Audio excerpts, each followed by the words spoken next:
چل رہے ہیں, سیرت غوث اعظم پہ چل رہے ہیں. سرکار غوث اعظم ہیں اور وہ فارمیلٹی پورا کرنے کے لیے نہیں پڑھا بلکہ 18 سال جیلان میں پڑھے اور راتوں دن پڑھتے رہے. اس کے بعد بغداد آپ نے پڑھا ہے, صرف فارمیلٹی پورا نہیں کیا ہے, پڑھتے رہے, عالم بنے. خود ارشاد فرماتے ہیں درست العلم حتی صرت قطبا, درست العلم, میں علم پڑھتا رہا یہاں تک کہ اللہ نے ہمیں قطبیت کے درجے پر فائز فرما دیا.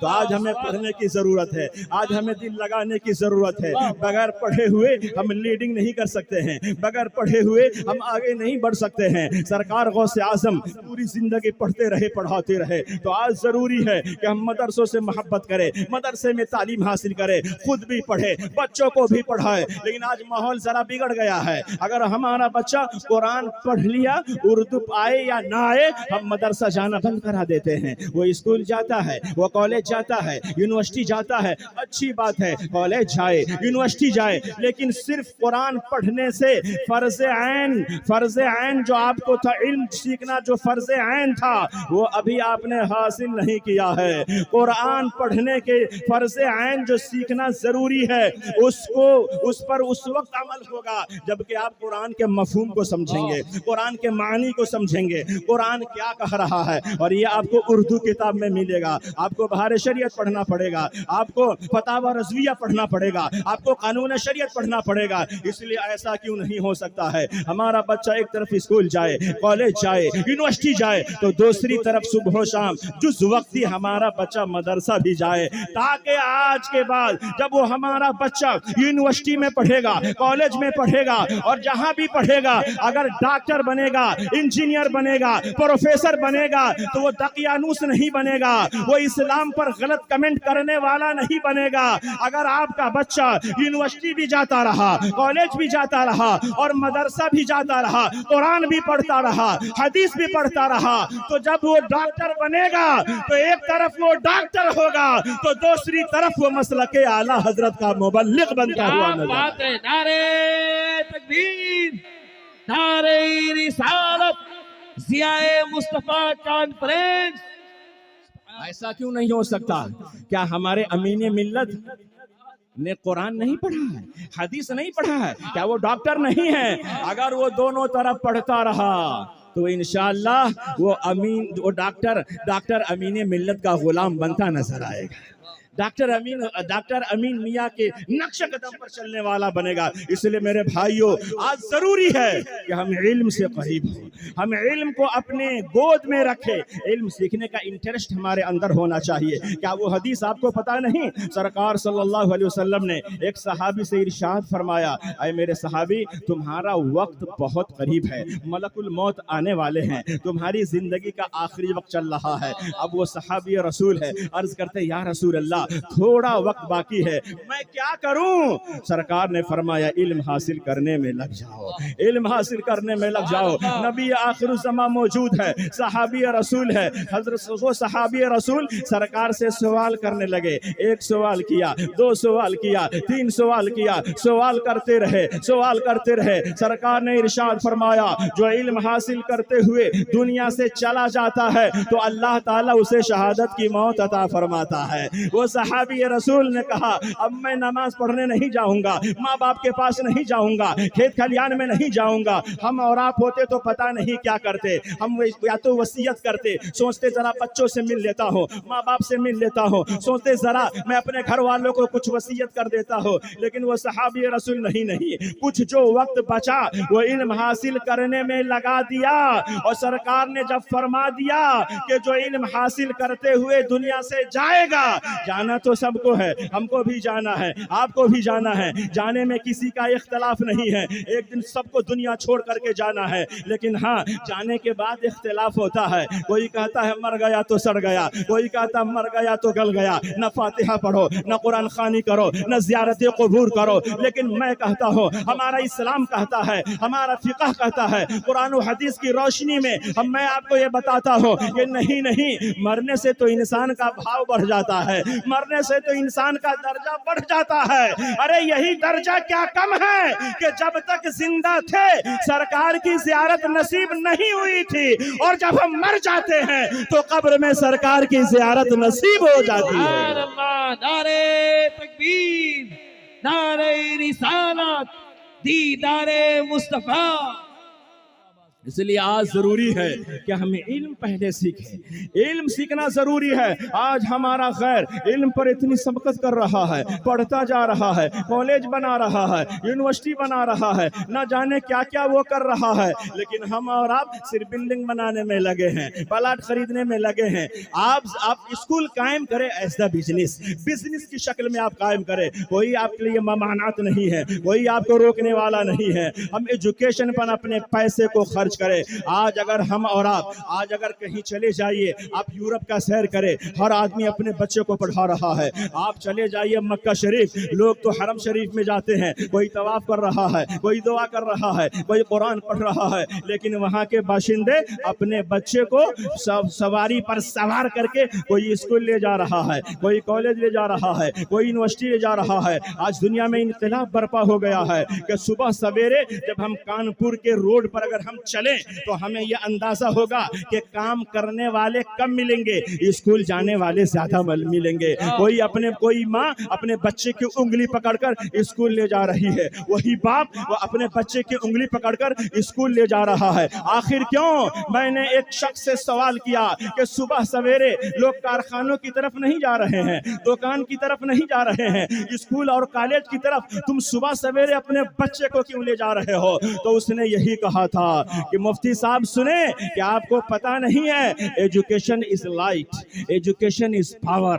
علم روشنی کا نام ہے، علم طاقت کا نام ہے۔ میں اپنے بچے کی زندگی کو روشن بنانا چاہتا ہوں، میں اپنے بچے کو طاقتور بنانا چاہتا ہوں۔ میں نے سوچا یہ آخر education is light, education is power کا نعرہ کب سے لگنے لگا ہے؟ میں تو ذرا کتاب کا مطالعہ کرتا ہوں تو مجھے یہ سمجھ میں آتا ہے کہ 500 سال پہلے نہ تو کوئی کالج تھا، نہ کوئی یونیورسٹی تھی، نہ کوئی ایسا شہرت یافتہ کوئی درسگاہ ہے، نظر ہی نہیں آ رہا ہے۔ ایجوکیشن از لائٹ کا نعرہ کب سے لگنے لگا ہے؟ آج سے 100 سال پہلے ایک بہت بڑے مفکر نے کہا تھا کہ after the 16th century all the scientific progresses have been taken from the Arabic madrasa, so the preachers of the Arabic madrasa able to talk the father of science۔ کہیے مچل کر سبحان اللہ۔ ایک بہت بڑے سائنسدان نے کہا تھا یہ سائنسی ترقی جو تم دیکھ رہے ہو، موبائل دیکھ رہے ہو، مائک دیکھ رہے ہو، موبائل لیپ ٹاپ دیکھ رہے ہو، کمپیوٹر دیکھ رہے ہو، جہاز دیکھ رہے ہو، یہ اسکول کا جال بچھا ہوا ہے، یونیورسٹی کی جال بچھی ہوئی ہے، سائنس کی دھوم مچی ہوئی ہے، یہ سائنس ہے، یہ جغرافیہ ہے، یہ نہ جانے کیا کیا تعلیم کا جو ایک دور لگا ہوا ہے۔ یہ آخر یہ ترقیاں کب سے ہوئی ہے؟ ان ترقیوں کے پیچھے راز کیا ہے؟ تو سبوں نے یہ کہا کہ یہ صرف 500 سال کے اندر کی یہ ساری ترقیاں ہے، اور یہ میں نہیں کہہ رہا ہوں، اور یہ ساری ترقیاں جو لی گئی ہے ہمارے عربی مدرسے سے لی گئی ہے، ہمارے علماء نے دیا ہے، ہمارے مسلمانوں نے فنڈامنٹل دیا ہے۔ آج اگر ہم بولتے تو کہتا یہ عقیدت میں بول رہا ہے، یہ محبت میں بول رہا ہے۔ یہ بولنے والا کوئی مسلمان نہیں ہے بلکہ مذہباً کرسچن ہے اور تعلیم یافتہ ہے، ڈاکٹر ہے، وہ کسی مدرسے کا مدرس نہیں، کسی مسجد کا امام نہیں، کسی خانقاہ کا پیر نہیں، بلکہ وہ ایک عیسائی ہے، لیکن حقیقت کا اعتراف کرتے ہوئے وہ یہ نعرہ لگا رہا ہے کہ سنو سنو، یہ سائنسی ترقی جو تم دیکھ رہے ہو، یہ موبائل یا کمپیوٹر جو دیکھ رہے ہو، یہ سارے کے سارے سبجیکٹ، چاہے وہ جغرافیہ ہو، چاہے وہ سائنس ہو، چاہے وہ سوشل ہو، چاہے وہ فزکس ہو، چاہے وہ کیمسٹری ہو، یہ سب کے سب عربی مدرسے سے لیے گئے ہیں۔ اس لیے عربی مدرسے کے علماء یہ اس لائق ہے کہ انہیں سائنس کا باپ کہا جائے، the father of science کہا جائے۔ یہ میں نہیں بول رہا ہوں، یہ ایک عیسائی بول رہا ہے، حقیقت کا اعتراف کرتے ہوئے بول رہا ہے۔ آج اگر آپ سلیبس کو دیکھیں، چاہے وہ کانپور کا سلیبس ہو، چاہے وہ نیپال، ہندوستان، پاکستان، بنگلہ دیش کا سلیبس ہو، ہر کتاب کے صفحے اول پر لکھا ہوا رہتا ہے education is light, education is power. میں نے کہا آخر یہ لکھا ہوا کیوں ہے؟ تو سامنے والے نے یہی کہا یہ اس لیے لکھا جا رہا ہے تاکہ بچے کے ذہن میں بچپنے ہی میں یہ